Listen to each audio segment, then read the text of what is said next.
দেখেন সাহাবায়ে কেরামের ইতিহাস দেখেন, আল্লাহু আকবার। হযরত আবু বকর সিদ্দিক রাদিয়াল্লাহু তাআলা আনহু, আল্লাহর নবীর খুব কাছের সাহাবী, সেই আবু বকর সিদ্দিক রাদিয়াল্লাহু তাআলা আনহু আল্লাহর নবী জমিন থেকে বিদায় নেওয়ার পরে, ইন্তেকাল করার পরে হযরত আবু বকর সিদ্দিক রাদিয়াল্লাহু তাআলা আনহু খেলাফতের মসনদে আসন গ্রহণ করলেন। আসন গ্রহণ করার পরে হযরত আবু বকর সিদ্দিক রাদিয়াল্লাহু তাআলা আনহু শীর্ষস্থানীয় সাহাবায়ে কেরাম তাদেরকে নিয়ে বসলেন। বৈশা বলতেছেন, আল্লাহর নবী জমিনে নাই, এখন দায়িত্ব আমাদের বেড়ে গেছে, এখন আমাদের দায়িত্ব বেড়ে গেছে। এখন আমরা যদি মানুষের ধারে ধারে যাইয়া খোঁজ খবরটা না নেই তো আল্লাহর কাছে আমরা কি জবাব দিব? এই জন্যে সাহাবীদেরকে উনি দায়িত্ব দিয়া দিলেন যে রাতের বেলায় ঘুমানো যাবে না, মানুষের ধারে ধারে যাইয়া খোঁজ খবর নিবেন আর আমার কাছে সেই খবরটা পৌঁছাবেন। আমিও আপনাদের সাথে মানুষের এই দুর্দশা সমস্যা দূর করার জন্য চেষ্টা করব। এই এলান করার পরে হযরত উমরে ফারুক রাদিয়াল্লাহু তাআলা আনহু এই কথাটুকু শুনছেন।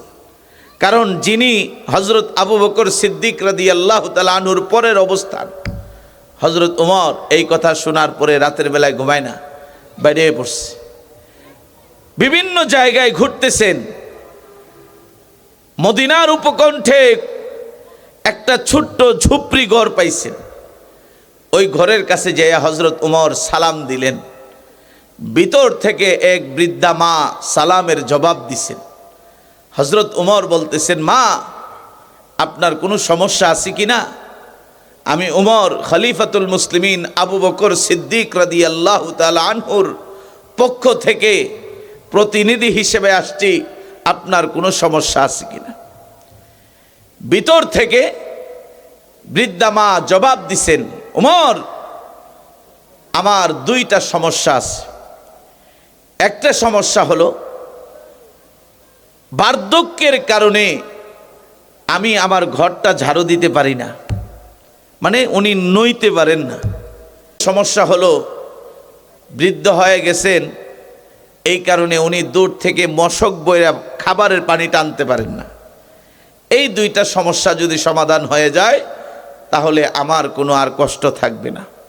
হযরত উমরে ফারুক রাদিয়াল্লাহু তাআলা আনহু এই কথাগুলো শুইনা ডাইরেক্ট চলে আসছেন হযরত আবু বকর সিদ্দিক রাদিয়াল্লাহু তাআলা আনহুর কাছে। আয়েশা বলতেছেন, খলিফাতুল মুসলিমিন মদিনার খুব কাছাকাছি একটা ঝুপড়ি ঘর, ওই ঘরের মধ্যে এক বুড়িমা বসবাস করে, তার কাছে গেছিলাম, তার দুইটা সমস্যা। বার্ধক্যের কারণে তিনি নইয়া ঘরটা ঝাড়ু দিতে পারেন না, আর তিনি দূর থেকে খাবারের পানিটা মশক বইরে আনতে পারেন না, এই হলো ওনার সমস্যা।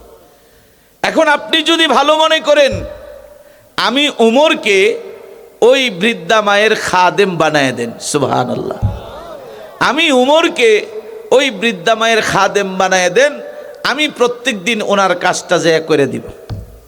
হযরত আবু বকর সিদ্দিক রাদিয়াল্লাহু তাআলা আনহু পারমিশন দিয়ে দিছেন, ঠিক আছে আজকে থেকে আপনি ওই মায়ের খাদমত করবেন, খাদেম হিসেবে কাজ করবেন, আমি পারমিশন দিলাম। পরের দিন হযরত উমরে ফারুক রাদিয়াল্লাহু তাআলা আনহু ফজরের নামাজ পড়া তাসবিহ পাঠ করতে করতে বৃদ্ধা মায়ের বাড়িতে গেছে, যায়া সালাম দিছে। সালাম দিয়া বলতেছে, মা আমি উমর আসছি আপনার দুইটা কাজ করে দেওয়ার জন্যে, আপনি একটু সাইড হন, আমি ঘরটা ঝাড়ু দিই। মানে পরের দিন গেছে, কিন্তু বৃদ্ধা মা ভিতর থেকে সালামের জবাব দিয়ে কয় কি, উমর কে জানি রাতের বেলায় এসে আমার ঘরটা ঝাড়ুও দিয়ে গেছে আর মশক বইরা পানিও আমার ঘরে পৌঁছায় দিয়ে গেছে, সুবহানাল্লাহ। হযরত উমরে ফারুক রাদিয়াল্লাহু তাআলা আনহু চিন্তা করলেন, মনে হয় আমার আজকে আসতে দেরি হয়ে গেছে, যার কারণে কেউ আয়সা হয়তো কাজটা সমাধান করে দিয়ে গেছে। এবার চিন্তা করতেছেন, আগামীকাল আমি ফজরের পরে আসব না, আমি ফজরের আগে তাহাজ্জুদ পড়েই আয়সা বৃদ্ধা মায়ের এই কাজটা সমাধান করে দিব। পরের দিন তাহাজ্জুদ পড়ে আয়সা সালাম দিছে, আসসালামু আলাইকুম ওয়া রাহমাতুল্লাহ। ভিতর থেকে বৃদ্ধা মা সালামের জবাব দিছে। হযরত ওমর বলতেছেন, মা আমি ওমর চলে আসছি আপনার এই কাজটা করে দেওয়ার জন্য। ওই বৃদ্ধা মহিলা তখন বলতেছে, ওমর কে জানি রাতের বেলায় আসছে চাদর মুড়ি দিয়া, আইসা আমার ঘরটাও ঝাড়ু দিছে, আমার পানিটাও আইনা দিছে। সুবহানাল্লাহ। হযরত ওমর ফারুক রাদিয়াল্লাহু তাআলা আনহু একজন জালালি তবিয়তের মানুষ। হযরত ওমর একটু রাগ করছেন, কার এত বড় সাহস ওমরের কাজের মধ্যে আঙ্গুল দেয়। পরের দিন হযরত ওমর ফারুক রাদিয়াল্লাহু তাআলা আনহু চিন্তা করলেন, এশারের নামাজের পরে আমি আড়াল থেকে চেক করব কে রাতের বেলায় আইসা আইসা আমার এই কাজটুকু করে, তাকে একটু দেখার আছে। হযরত ওমর ফারুক রাদিয়াল্লাহু তাআলা আনহু একটা পাহাড়ের চিপার মধ্যে, একটা উঁচু টিলার চিপার মধ্যে লুকায় আছেন। রাত্রি যখন গভীর হইতেছে, অন্ধকারাচ্ছন্ন পরিবেশটা যখন বাড়তেছে, হঠাৎ দেখি কে জানি লম্বা একটা চাদর পরিধান করে চেহারা ঢেকে আস্তে আস্তে করে বৃদ্ধা মায়ের বাড়ির দিকে আসতেছে। হযরত ওমর ডাক দেয়া কয়, একটু দাঁড়ান, আপনার সাথে বোঝাপড়া আছে, আপনার এত বড় সাহস, আপনি আমি ওমরের কাজের মধ্যে ব্যাঘাত ঘটান। আপনি কে, আপনার পরিচয়টা কি, আপনার এই চাদরটা মুখ থেকে সরায় নেন। এই কথা বলার পরে ওই আগন্তুক তার চেহারাটা থেকে চাদরটা সরাইছে। সরানোর পরে দেখেন তিনি আর কেউ নন, তিনি হলেন খলিফাতুল মুসলিমিন হযরত আবু বকর সিদ্দিক রাদিয়াল্লাহু তাআলা আনহু। সুবহানাল্লাহ। হযরত ওমর কান্না শুরু করে দিলেন, ওগো খলিফাতুল মুসলিমিন, আপনি আমাকে বৃদ্ধা মায়ের খাদেম বানায়া দিলেন, আবার এত কষ্ট করে করে আপনি রাতের বেলায় আইসা এই কাজগুলো সম্পন্ন করে দিয়ে যাচ্ছেন, কিছুই তো বুঝলাম না। হযরত আবু বকর তখন বলতেছেন, ওমর আমি হাসরের ময়দানে আল্লাহর সামনে দাঁড়ানোকে ভয় করতেছি। আল্লাহ তাআলা যদি আমাকে ধইরা ফেলেন, হে আবু বকর তোমাকে খলিফা বানাইছিলাম নাকের মধ্যে তেল দিয়া ঘুমানোর জন্যে নয়, আমার ওই বান্দি পানির কষ্ট করছে, ওই বান্দিকে আমি বৃদ্ধা বানায়া দিছি, সে ঘরটা ঝাড়ু দিতে পারতেছে না, তুমি এখানে ঘুমাও আর আমার ওই বান্দি কষ্ট করতেছে। আল্লাহ তাআলা যদি তার আদালতে আমাকে এই প্রশ্ন কইরা ফেলে, আমি তখন আবু বকর কি জবাব দিব? এই ভয়ে আমার ঘুম আসে না। আমি চিন্তা করলাম আমার ভাই উমর যাওয়ার আগে আগে আমি ওই কাজটা সম্পন্ন করে দেই। জোরে কোন সুবহানাল্লাহ। চিন্তা করে দেখেন সাহাবায়ে কেরাম তারা আল্লাহর সামনে দাঁড়ানোকে কিভাবে ভয় পাইতেন। আজকে আমাদের অবস্থা কি? আমরা তো ডেম কি, আর আমাদের যে মরণ আছে সেটাই আমরা ভুলে গেছি। আবার মরণের পরে পুনরুত্থান হবে, আল্লাহর সামনে আমরা দাঁড়াবো, হিসাব কিতাব আছে, এগুলি অনেকটাই আমরা ভুলে গেছি। যার কারণে গুনাহ করতে, মানুষ মারতে, বিশৃঙ্খলা সৃষ্টি করতে, অন্যের মাল আত্মসাৎ করতে আমাদের কিঞ্চিত কোনো ভুল আমাদের ভিতরে ভয় আসে না। এজন্য একটু সতর্ক, একটু সতর্ক। এই যে ওয়াজ মাহফিলগুলো কেন হয়? একটাই উদ্দেশ্য, উম্মত যেন আল্লাহমুখী হয়ে যায়, উম্মত যেন আখিরাতমুখী হয়ে যায়, উম্মত যেন সঠিক রাস্তার উপর চলে আসে, সঠিক ইসলামকে চিনে জানে আমল করে মানে। এজন্যই এই মাহফিলগুলো হইতেছে। এজন্য আল্লাহ তাআলা বলতেছেন, ইত্তাকুল্লাহ, তোমরা আমি আল্লাহকে ভয় করো। আর ভয়টা তোমার ভিতরে আসবে কিভাবে? এই কথা দিমাগে ঢুকাও যে আমার মরণের পরে পরকাল আছে, আল্লাহর আদালত আছে, সেখানে আমাকে জবাবদিহিতা করতে হবে। হাদিসের মধ্যে আসছে, আল্লাহর নবী বলেন, লা তাজুলু কদম ইবনি আদম ইয়াউমাল কিয়ামাতি হাত্তা ইউসআলা আন খামসিন। হাসরের কঠিন ময়দানে একজন আদম সন্তানও সামনে পা বাড়াতে পারবে না যতক্ষণ না পর্যন্ত 5টা প্রশ্নের জবাব না দিবে। কয়টা প্রশ্নের জবাব? 5টা প্রশ্নের জবাব না দিয়া কেউ যাইতে পারবে না। ওইখানে যাইয়া দান্দা করবা, টাকা পয়সা দিয়া বলে পার করে দাও, প্রশ্ন পাস করে দাও, আমি সাইরা যাইগা, না না, চলবে না। লা তাজুলু কদম ইবনি আদম ইয়াউমাল কিয়ামা হাত্তা ইউসআল আন খামসিন। আদম সন্তান একটা কদমও বাড়াতে পারবে না যতক্ষণ না পর্যন্ত 5টা প্রশ্নের জবাব না দিবে। 1 নাম্বার, আন উমরিহি ফিমা আফনা। এ বান্দা, তোকে আমি আল্লাহ একটা জীবন নামক দৌলত দিয়েছিলাম, এই জীবনটা কোথায় ব্যয় করছো হিসাব দিয়ে যাও। এখন আমার জীবনের মধ্যে যদি নামাজ না থাকে, আমার জীবনে যদি রোজা না থাকে, আমার জীবনে যদি জাকাত ফরজ হয়ে থাকলে জাকাত না দেওয়া থাকে, আমার জীবনে হজ ফরজ হয়ে রয়েছে আমি হজ করি নাই, আমার জীবনের মধ্যে যদি আমি সব সময় মিথ্যার সাথে জীবন যাপন করি, সেই দিন কিন্তু আমি ধরা খেয়ে যাব, আমি কোনো জবাব দিতে পারবো না। এই জন্যে এই জীবনটাকে মূল্যায়ন করা, এই জীবনটাকে গনিমত মনে করা, এই জীবনের প্রত্যেকটা অংশকে কাজে লাগানো। আল্লাহ তাআলা প্রথম প্রশ্ন করবেন, আন উমরিহি ফিমা আফনা। বান্দা, তোকে যে হায়াত নামক দৌলত দিলাম, জীবন দিলাম, এই বিষয়টা সম্পর্কে আমার সামনে উপস্থাপন কর, তুই এটা কোথায় ব্যয় করছস। সেদিন কিন্তু আমরা ধরা খেয়ে যাব। 2 নাম্বার প্রশ্ন করা হবে, ওয়া আন শাবাবিহি ফিমা আবলা। হে যুবক, তুমি তোমার যৌবনকাল কোথায় ব্যয় করছো হিসাব দিয়া যাও। কারণ আল্লাহর কাছে যৌবনকালটা বড় দামি একটা সময়, কারণ যৌবনকালের ইবাদত আল্লাহর কাছে বড় প্রিয়।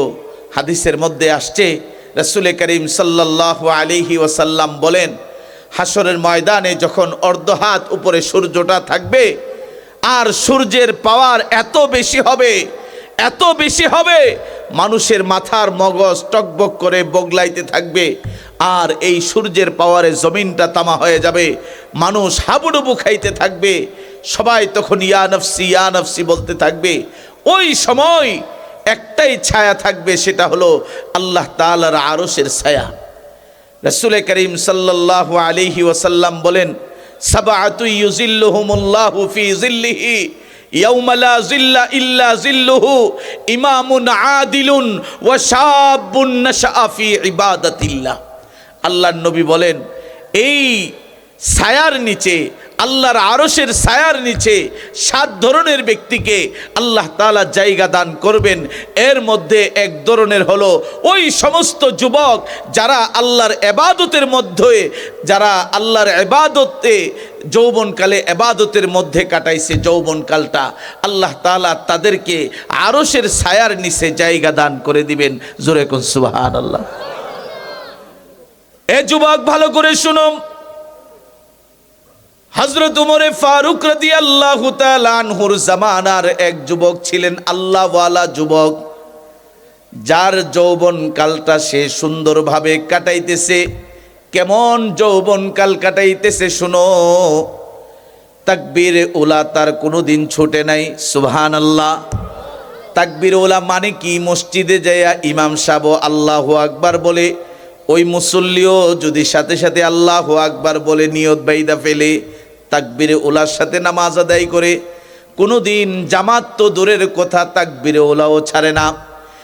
এই আল্লাহওয়ালা যুবক 5 ওয়াক্ত নামাজ মসজিদে গিয়ে তাকবীরে উলার সাথে নামাজ আদায় করে, এশারের নামাজ শেষ করে বাসায় ফিরে মা বাবার খেদমত করে, খুব ভালো ছেলে, এলাকার মধ্যে ওই ছেলেটাকে সবাই খুব আদর করে পছন্দ করে। ওই ছেলেটার প্রতি এলাকার এক মেয়ের নজর পড়ছে, কারণ ভালো ছেলেদের প্রতি মেয়েদের একটা নজর থাকে, আলাদা নজর, কারণ সবাই চায় তার স্বামীটা যেন ভালো হয়। কথা বলেন ঠিক কিনা? ঠিক ওই রকম মেয়ের নজর পড়ছে। এখন সে ওই রাস্তা দিয়ে যাওয়ার সময় তাকে কিছু নিবেদন জানায়, প্রেম নিবেদন। তো যুবক মানুষ আর সে আল্লাহওয়ালা মানুষ, সে সব খালি প্রত্যাখ্যানই করতেছে, প্রত্যেক দিনে এগুলি প্রত্যাখ্যান করে। তো একদিন কত আর প্রত্যাখ্যান করব, সেও তো যুবক মানুষ, ভিতরে তো যৌবন আছে।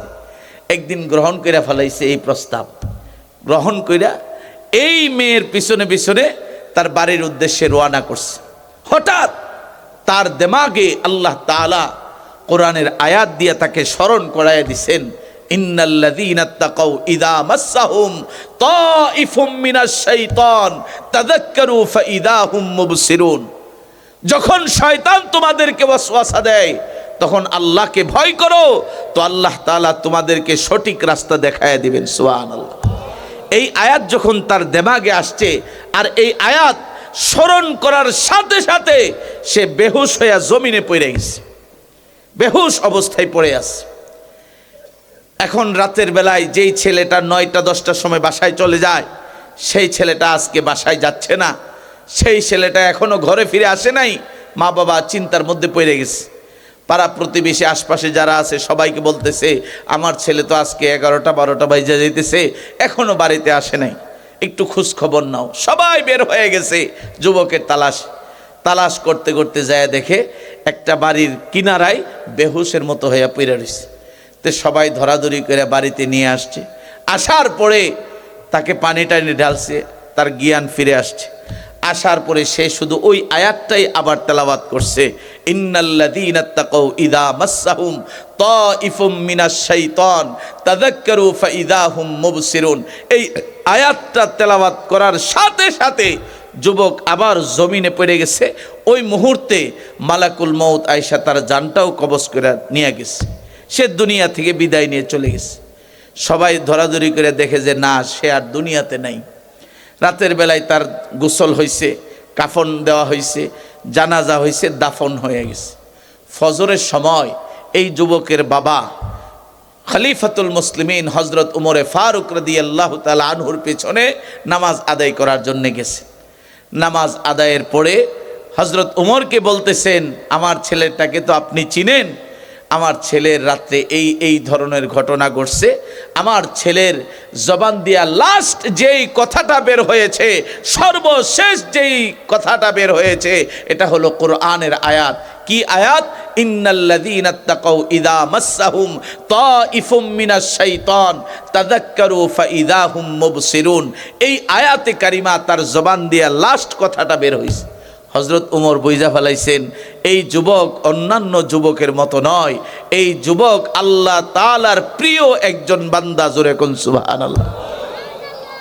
হযরত উমর ফারুক রাদিয়াল্লাহু তাআলা আনহু যুবকের বাবাকে বলতেছেন, আমাকে কেন আপনি খবর দিলেন না? তাহলে তো আমি তার জানাজাটা পড়াইয়া দিতাম। যুবকের বাবা বলতেছেন, খলিফাতুল মুসলিমিন, রাতের বেলায় আপনাকে খবর দেই নাই, কারণ আপনার কষ্ট হবে। হযরত উমর বলতেছেন, তাহলে আপনি আমাকে এখন ওই যুবকের কবরের পাশে নিয়ে যান, আমি তার কবরটা জিয়ারত করতে চাই। হযরত উমরে ফারুক রাদিয়াল্লাহু তাআলা আনহুকে যুবকের বাবা কবরের পাশে নিয়ে গেছেন। হযরত উমর আগেই বুঝতে পারছেন এই যুবক অন্যান্য যুবকের মতো নয়, এই যুবক তাকওয়াওয়ালা যুবক, এই যুবক আল্লাহওয়ালা যুবক। এই জন্যে হযরত উমর তার কবরের পাশে যাইয়া দোয়া করতেছেন তার জন্যে। আর কোরআনুল কারীম থেকে একটা আয়াত তেলাওয়াত করলেন, ওয়ালিমান খাফা মাকামা রাব্বিহি জান্নাতান। হযরত উমর এই আয়াতটা তেলাওয়াত করলেন। যারা আল্লাহ পাক রব্বুল আলামিনকে ভয় করে তাদেরকে আল্লাহ পাক রব্বুল আলামিন 2টা জান্নাতের মালিক বানায়া দেন। সুবহানাল্লাহ। হযরত উমর বলতেছেন, আমি যখন এই আয়াতটা তেলাওয়াত করলাম, এই আয়াত তেলাওয়াত করার পরে আমি যুবকের কণ্ঠে কবর থেকে একবার নয় 2বার আওয়াজ শুনতে পাইছি। ওই যুবক আমাকে ডাক দিয়া বলতেছেন, ওগো খলিফাতুল মুসলিমিন, আল্লাহ পাক রব্বুল আলামিন আমার মরণের পরে আল্লাহকে সব সময় ভয় করার কারণে আল্লাহ তাআলা আমার মরণের পরে আমাকেও সেই আয়াতের মধ্যে যেই ওয়াদাটা করছেন, ওয়াদা মোতাবেক আমি যুবককে 2টা জান্নাতের মালিক বানায়া দিছেন। ও মুসলমান ইমানদার, এই জন্যে বলতেছি যুবক, তুমি তোমার যৌবনকে কাজে লাগাও, আল্লাহ তাআলার গোলামির মধ্যে থাকার চেষ্টা করো। দুনিয়ার যে চাকচিক্যতা আছে, দুনিয়ার যে লোভ লালসামূলক জিনিসগুলো আছে, এগুলো থেকে নিজেকে কন্ট্রোল করার চেষ্টা করো, কারণ তোমার যৌবনটাকে আল্লাহ তাআলা বড় পছন্দ করেন। হাসরের কঠিন ময়দানে তোমাকে আমাকে আল্লাহ তাআলা জিজ্ঞাসা করবেন, ওয়ান শাবাবিহি ফিমা আবলা। এ বান্দা, তোকে আমি আল্লাহ যৌবন দান করেছিলাম, এই যৌবনটা কোথায় ব্যয় করছো, হিসাব দিয়া যাও। 3 নাম্বার প্রশ্ন করা হবে, ওয়ান মালিহি মিন আইনা ইকতাসাবাহু। এই বান্দা, তোকে আমি আল্লাহ সম্পদ দিয়েছিলাম, ওই সম্পদ তুই কিভাবে অর্জন করেছিলি, উপার্জন করেছিলি, আমি আল্লাহর কাছে হিসাব দিয়া যা। এটা কি বৈধ পথে উপার্জন করছস না অবৈধ পদে উপার্জন করছস, আমি আল্লাহর কাছে হিসাব দিয়া যাও। 4 নাম্বার প্রশ্ন করা হবে, ওয়ান মালিহি মিন আইনা ইকতাসাবাহু ওয়া ফীমা আনফাকাহু। এই মাল যে আমি আল্লাহ তোমাকে দিয়েছিলাম, এই মাল তুমি কোথায় ব্যয় করছো, কোথায় খরচ করছো, হিসাব দিয়া যাও। এগুলো কি দুনিয়ার কোনো কাজে খরচ করলা না আখিরাতের জন্য খরচ করলা, এই হিসাবটুকু আমাদের দিতে হবে। 5 নাম্বার প্রশ্ন করা হবে, ওয়ামাযা আমিলা ফীমা আলিমা। এ বান্দা, তোকে যেই এলেম দিয়েছিলাম, ওই এলেম অনুযায়ী তুই আমল করছিস কিনা, হিসাব দিয়া যা। এইভাবে প্রশ্ন করা হবে 5টা। কয়টা? আরো জোরে বলেন, কয়টা? 1 নাম্বার, আমার আপনার হায়াত সম্পর্কে প্রশ্ন করা হবে, কোথায় ব্যয় করেছিস, হিসাব দিয়া যা। 2 নাম্বার প্রশ্ন করা হবে, যৌবন দিয়েছিলাম, এই যৌবন কোথায় ব্যয় করেছিস, হিসাব দিয়া যা। 3 নাম্বার প্রশ্ন করা হবে, সম্পদ দিয়েছিলাম, এই সম্পদ কিভাবে উপার্জন করছো, হালাল পন্থায় না হারাম পন্থায়, হিসাব দিয়া যাও। 4 নাম্বার প্রশ্ন করা হবে, এই সম্পদ কোথায় ব্যয় করছো, দ্বীনের রাস্তায় ব্যয় করছো না দুনিয়ার রাস্তায় ব্যয় করছো, হিসাব দিয়া যাও। 5 নাম্বার প্রশ্ন করা হবে, তুমি এলেম অনুযায়ী আমল করছো কিনা, হিসাব দিয়া যাও। মুহতারাম হাজিরিন, এজন্য বলতেছিলাম আমাদের সামনে আখিরাত অপেক্ষা করতেছে। ওই আখিরাতে যেন, আল্লাহর আদালতে যেন আমরা সঠিকভাবে আমাদের সব প্রশ্নের উত্তর দিতে পারি, এখন থেকেই আমাদেরকে প্রস্তুতি নিতে হবে। কারণ মরণের পরে আপনি যতই প্রস্তুতি নেন, সেই প্রস্তুতি নেওয়ার দ্বারা কোনো লাভ হবে, কোনো লাভ হবে না। মরণের আগেই আমাকে প্রস্তুতি নিতে হবে, কারণ এই দুনিয়াতে যারাই সফলতা অর্জন করছে, তাদেরকেই আল্লাহ তাআলা আখিরাতে দামি বানায় দিছে। যেই রকম দেখেন আল্লাহর নবী হাদিসের মধ্যে কি বলতেছেন, আল কাইয়িসু মান দানা নাফসাহু ওয়া আমিলা লিমা বাদাল মাউত। প্রকৃত জ্ঞানী আর বুদ্ধিমান হলো সেই ব্যক্তি যে নাকি মরণের পরের জীবন নিয়ে ফিকির করছে। আজকে আমি আপনি দুনিয়াতে আসি, আমরা দুনিয়া থেকে যে কোনো মুহূর্তে চলে যেতে পারি, আমার আখিরাত খুব কাছে, যে কোনো মুহূর্তে আমি দুনিয়া থেকে চলে যেতে পারি। তো আখিরাতে আমি কি নিয়ে যাব, এই ফিকির যার ভিতরে থাকবে, সেই হবে সবচাইতে বড় জ্ঞানী, সবচাইতে বড় বুদ্ধিমান। আর নির্বুধ আর বোকা হলো ওই ব্যক্তি যে নাকি মন চাহি জিন্দিগি চালায়। মন চাইতেছে নামাজ পড়ি, মন চাইতেছে রোজা রাখি, মন চাইতেছে রোজা রাখতাম না, রাখলাম না। এইটা কিন্তু আমার আখিরাতমুখী জিন্দিগি নয়। এজন্য একটা জিনিস আপনারা খেয়াল করেন, কুরআনুল কারীমের অন্য আয়াতে আল্লাহ তাআলা কি বলতেছেন, তিলকা দারুল আখিরা। ওই যে আখিরাতের বাসস্থান, নাজআলুহা লিল্লাযিনা লা ইউরিদুনা উলুওয়ান ফিল আরদি ওয়ালা ফাসাদা। ওই আখিরাতের বাসস্থান, ওই যে জান্নাত, এটা আমি আল্লাহ বানাইছি কাদের জন্যে, যারা জমিনের মধ্যে উলুওয়া অহংকার প্রদর্শন করবে না, নিজেকে নিয়ে বড়াই করবে না, ওয়ালা ফাসাদা জমিনের মধ্যে ফাসাদ সৃষ্টি করবে না, তাদের জন্যে আমি আল্লাহ ওই জান্নাত নামক বাসস্থানটা বানায় রাখছি। জোরে কোন সুবহানাল্লাহ। এখন আপনাদের কাছে আমার প্রশ্ন, আপনাদের কাছে আমার প্রশ্ন, ওই বাসস্থান, ওই যে জান্নাত আল্লাহ তাআলা আমাদের জন্য বানাইছেন, আমরা সেই জান্নাতে যাইতে চাই কি চাই না? অনেকে কয় নাই। এটা কিন্তু রেকর্ড করা হইতেছে, ফেরেশতারা এই কথাগুলো রেকর্ড করা হইতেছে যে আপনি কি আসলেই জান্নাত চান না চান না, এটা কিন্তু সব রেকর্ড হইতেছে। আর এই রেকর্ডটা ওই সময় ছেড়ে দেওয়া হবে, যে আপনি ওই সময় যদি জোরে কোন যে আল্লাহ আমি জান্নাত চাই, আপনার দাবির মধ্যে যদি শক্ত একটা মনোভাব থাকে, এটার একটা দাম আছে। আবার কেউ কইছে কোনো রকম মেনমেনে কইছে, সবাই কয় আমি একটু কই এরকম। আবার অনেকে আছে মুখের মধ্যে তালা লাগায় বই রইছে, কিছু কয় না, কয় যে আকাম কুকাম করি আবার জান্নাত আছে না, এরকম এই চিন্তা করতেছে। শুনেন, এই ময়দানে যখন চলে আসছি, এই ময়দান পর্যন্ত যখন আল্লাহ পৌঁছায় দিছে, তো মাফ করার মালিক কে? আর একটু জোরে বলেন কে? তো সেই আল্লাহ যদি মাফ করে দিতে পারেন, সে আল্লাহ আমাদেরকে জান্নাতের মালিক বানায় দিতে পারে না? এজন্য সবাই জবান খুইলে আরেকবার লাস্ট চান্স, আমরা ওই আল্লাহ তাআলা যে বাসস্থানটা আখিরাতের ঘর বানায় রাখছেন, জান্নাতের ব্যবস্থা করে রাখছেন, ওই জান্নাতটা আমরা সবাই চাই কি চাই না? আল্লাহ আমাদের সবাইকে জান্নাতের মালিক বানায় দেন। তবে জান্নাতের দাবি করতেছি যেমন, এখন জান্নাতের জন্য কিছু ত্যাগ স্বীকার করতে হবে। 5 ওয়াক্ত নামাজ সব সঠিক সময়ে যথাসময়ে জামাতের সাথে মসজিদে গিয়ে আদায় করতে হবে। পারবেন তো ইনশাআল্লাহ?